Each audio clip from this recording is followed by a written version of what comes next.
তাকে এরকম নির্মমভাবে হত্যা করা হয়েছে। এখন আমরা খুন করছে তার ফাঁসি চাই। কেন আমাদেরও বোন আছে, তাদেরও এরকম হতে পারে। এর জন্য কঠিন ফাঁসি হোক, যেন অন্যরা এরকম করার সাহস না পায়।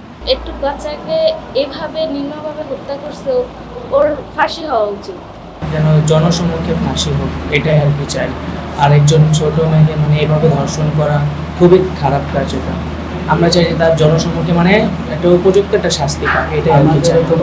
আমি চাই যে তার ফাঁসি হোক। এভাবে একটা বাচ্চাকে এমন নির্মমভাবে হত্যা করা হইলো, এটা তো অনেক বাজে কাজ। আমরা সবাই চাই যে তার ফাঁসি হোক।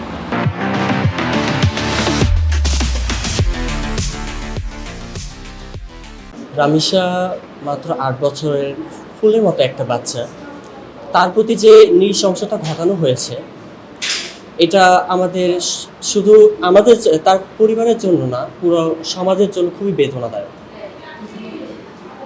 ভবিষ্যতে এরকম কোনো অপরাধ যাতে না ঘটে, সেজন্য অপরাধীর সর্বোচ্চ শাস্তি নিশ্চিত করতে হবে।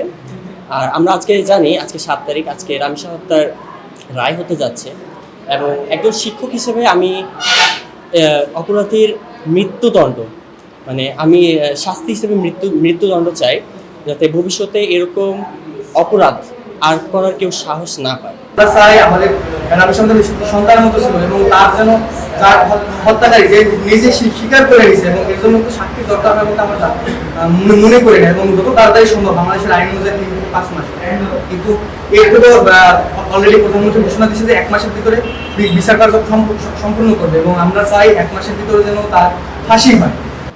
এই দ্রুত বিচারের মাধ্যমে এইগুলি ফয়সালা করা দরকার এবং উপযুক্ত দৃষ্টান্তমূলক শাস্তি প্রদান করতে হবে, যাতে পরবর্তীতে কোনো এরকম নরপিশাচ আইনারূপী পশু এই ধরনের কাজ করতে গেলে সে দ্বিতীয়বার যেন আরও 10 বার ভাবে যে আমার এটা তাৎক্ষণিক শাস্তি হবে। এই যে একটা আইনগত একটা সংস্কৃতি, এটা আমাদেরকে চালু করতে হবে। সেজন্য আমাদের সকলকে প্রতিবাদ গড়ে তুলতে হবে, যাতে এই ধরনের অপরাধ বাংলাদেশ থেকে নির্মূল করা যায়।